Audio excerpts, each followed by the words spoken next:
Hi guys, welcome to Lucky Chris channel. Today video என்னென்னு பார்த்தீங்கன்னா, முட்டை தவா ஃப்ரை எப்படி செய்யணும்னு சொல்லி பார்க்கலாம் வாங்க.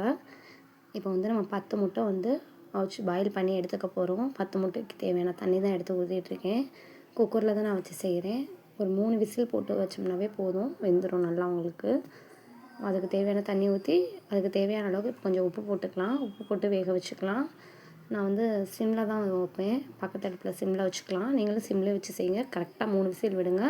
நல்லா கரெக்டான பக்குவத்துக்கு வெந்து வந்துடும். முட்டையும் உங்களுக்கு உடையாமல் வரும் நீங்கள் இதில் வச்சு செஞ்சிங்கன்னா. ஓகே, நம்ம வந்து இப்போ வந்து சிம்மில் வச்சு வேக வச்சு எடுத்துக்கலாம் முட்டை தவா ஃப்ரையில் வந்து செஞ்சு பாருங்கள். ரொம்ப டேஸ்ட்டாக இருக்கும். நம்ம சேனலுக்கு இப்போ தான் புதுசாக வரீங்கன்னா சேனலை சப்ஸ்கிரைப் பண்ணி லைக் பண்ணிக்கோங்க. நம்ம சேனலில் நிறைய வீடியோஸ் இது மாதிரி போட்டுகிட்டே இருக்கோம்.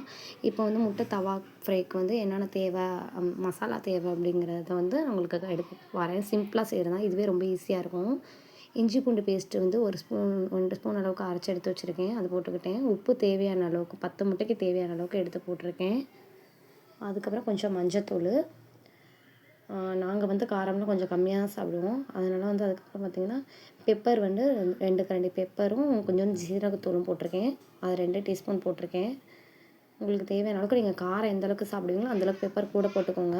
காரம் நாங்கள் கம்மியாக தான் சாப்பிடுவோம், அதுக்கேற்ற மாதிரி நான் போட்டிருக்கேன். உங்களுக்கு எந்தளவுக்கு காரம் தேவையோ அதில் கொஞ்சம் கூட வேணுனாலும் நீங்கள் போட்டுக்கோங்க. நான் சொல்கிற அளவு எல்லாமே 10 முட்டைக்கு தான். இதுவே கரெக்டாக இருக்கும். சின்ன பிள்ளைங்க எல்லாமே சாப்பிட்லாம். அந்த மாதிரி தான் நல்லா ரொம்ப டேஸ்ட்டாக இருக்கும். இந்த மாதிரி செஞ்சு பார்த்துட்டு கமெண்ட்டில் கண்டிப்பாக சொல்லுங்கள் எப்படி இருக்குன்னு. அதுக்கப்புறம் வந்து நம்ம இதுக்கு தேவையான அளவுக்கு 2 டீஸ்பூன் அளவுக்கு வந்து மிளகாத்தூள் ஆட் பண்ணிக்கலாம். எல்லாத்தையும் போட்டு நல்லா உங்களுக்கு ஸ்ப்ரெட் பண்ணி விட்டு கலக்கி விட்டு நல்லா கொஞ்சோன்னு வந்து வாட்டர் மிக்ஸ் பண்ணி கலக்குங்க. அப்போ தான் வந்து கலக்க முடியும், இல்லைனா கொஞ்சம் ரொம்ப ட்ரை ஆயிரும். அதனால் கொஞ்சம் கொஞ்சம் சேர்த்து கலக்கி விடுங்க. நல்லா மசாலா ஸ்ப்ரெட் பண்ணி விட்டு பண்ணுங்கள். இதோடய கொஞ்சம் தேங்காய் சில்லு அரைச்சி வச்சாலுமே ரொம்ப டேஸ்ட்டாக இருக்கும். எங்கள் வீட்டில் வந்து இப்போ இன்றைக்கி கரண்ட்டு போச்சு. கரண்ட்டு போயிட்டாலுமே இந்த மாதிரி தவா ஃப்ரைலாம் இப்படி வச்சு செய்யலாம், மசாலா தடவி செய்யலாம் அப்படிங்கிறக்காக தான் உங்களுக்கு இப்படி காட்டுறேனே. அதுவும் ரொம்ப டேஸ்ட்டாக இருக்கும். இப்போ முட்டை வந்து அந்த சைடில் வந்து வெந்துட்டுருக்கு. சிம்மில் 3 விசில் தான் வச்சு எடுத்துகிட்ருக்கோம். இந்த மாதிரி செய்யுங்க, ரொம்ப டேஸ்ட்டாக இருக்கும். இந்த மாதிரி செஞ்சாலும் நல்லாயிருக்கும். தேங்காய் இதில் ஒரு சில் வச்சு ஆட் பண்ணிக்கிட்டிங்கன்னா நல்லாயிருக்கும். மிக்சியில் போட்டு அரைக்கணும். நமக்கு இப்போ கரண்ட் இல்லாதனால நம்ம இப்படி செய்வோம் அப்படிங்கிறக்காக செய்கிறேன். இந்த மாதிரி செஞ்சு பார்த்துட்டு கண்டிப்பாக எப்படி இருக்குங்கிற கமெண்ட்டில் சொல்லுங்கள். மிக்ஸி இல்லாதவங்க நீங்கள் மிக்ஸி அரைக்க முடியாதவங்க இந்த மாதிரி செய்யலாம். ஓகே, 10 முட்டை வேக வச்சு நம்ம தோல் உரித்து எடுத்து வச்சாச்சு. நான் வந்து பாதி முட்டை கட் பண்ணி வச்சுருந்தேன், அதை தான் எடுத்து இப்போ இந்த பிளேட்டில் சர்வ் பண்ணிகிட்ருக்கேன். மீதி முட்டையும் கட் பண்ணி எடுத்து நம்ம எல்லாமே மசாலா ரெடி பண்ணி வச்சுருக்கோம்னா அதெல்லாம் இதை வந்து சேர்த்துக்கலாம். இங்கே பாருங்கள். ஓகே, ஓரளவுக்கு நமக்கு முட்டை நல்லா ஒரு முட்டை கூட உடையலைங்க. கரெக்டாக 3 விசில் தான் வச்சு விட்டு எடுத்தேன். ஏன்னா உப்பு போட்டு அவிச்சுக்கோங்க முட்டையில். அதுக்கப்புறம் மசாலாலாம் கொஞ்சம் தேவையான அளவுக்கு உப்பு போட்டுக்கோங்க. ஓகே, இப்போ நமக்கு ஓரளவுக்கு தேவையான அளவுக்கு நல்லா கட் பண்ணி எடுத்துக்கிட்டோம்.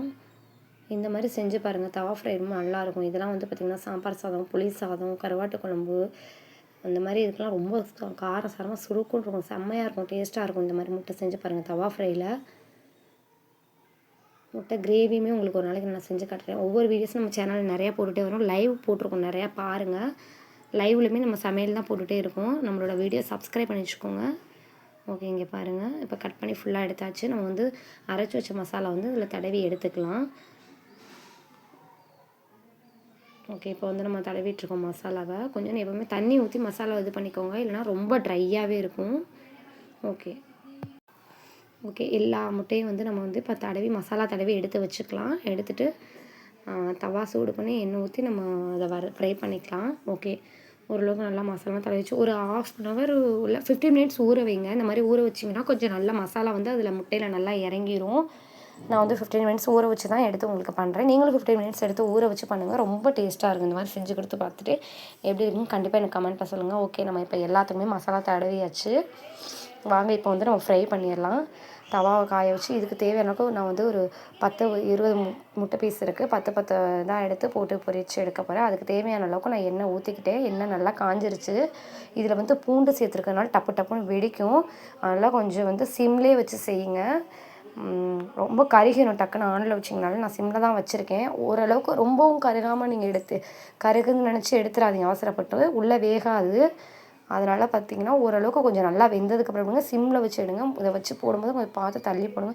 பூண்டு கம்மியாகவே சேர்த்துக்கோங்க கைஸ், இல்லைனா ரொம்ப டப்புன்னு முட்டை உங்களுக்கு தெறிக்க ஆரம்பிச்சிடும். மேலெல்லாம் எண்ணெய் தெரிச்சிடும். அதனால் இது செய்யும்போது பார்த்து செய்யுங்க.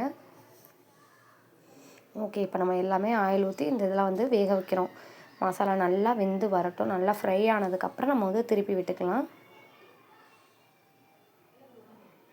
ரொம்ப டேஸ்ட்டாக இருக்கும். இந்த மாதிரி ஒரு அவசரத்துக்கு தேவையான டக்குன்னு இதை செஞ்சிடலாம். ஒரு அவசரத்துக்கு நம்மள்ட்ட தொட்டுக்க அந்த காய்கறி இந்த காய்கறி வாங்கி அதை டக்குன்னு நமக்கு நேரம் இல்லை அப்படின்னா டக்குன்னு இந்த மாதிரி அவிச்ச முட்டை வாங்கி பாயில் பண்ணி டக்குன்னு இது செஞ்சுட்டு போயிடலாம். ரொம்ப ஈஸியானது இது. ஓகே, இங்கே பாருங்கள் ரொம்ப டேஸ்ட்டாகவும் இருக்கும். இங்கே பாருங்கள் இப்போ ஓரளவுக்கு நமக்கு நல்லா வெந்துடுச்சு. இது வந்து கருகலை 1 2 மட்டும் இதில் கருகிடுச்சு. ஓகே, ஓரளவுக்கு நமக்கு இப்போ நல்லா வந்துருச்சு. நீங்கள் கருகிடுச்சுன்னு நினச்சிக்காதீங்க. உள்ள மசாலா கரெக்டாக இருக்கும். உங்களுக்கு இந்த பக்குவத்தில் நீங்கள் எடுத்திங்கனாவே சரியாக இருக்கும். ஒரே ஒரு முட்டை மட்டும் கருகிடுச்சு. ஓகே, அதனால் ஒன்றும் பிரச்சனை இல்லை, அதை பார்த்துக்கலாம். கருகாத அளவுக்கு நீங்கள் எடுத்துக்கோங்க. ஆனால் இங்கே பாருங்கள் எவ்வளோ இதாக இருக்குது பாருங்கள். இந்த அளவுக்கு நீங்கள் எடுத்திங்கன்னா கரெக்டாக இருக்கும். ஓகே, கண்டிப்பாக இந்த எப்படி இருக்குன்னு கமெண்ட்டில் சொல்லுங்கள். இந்த மாதிரி செஞ்சு கொடுங்க.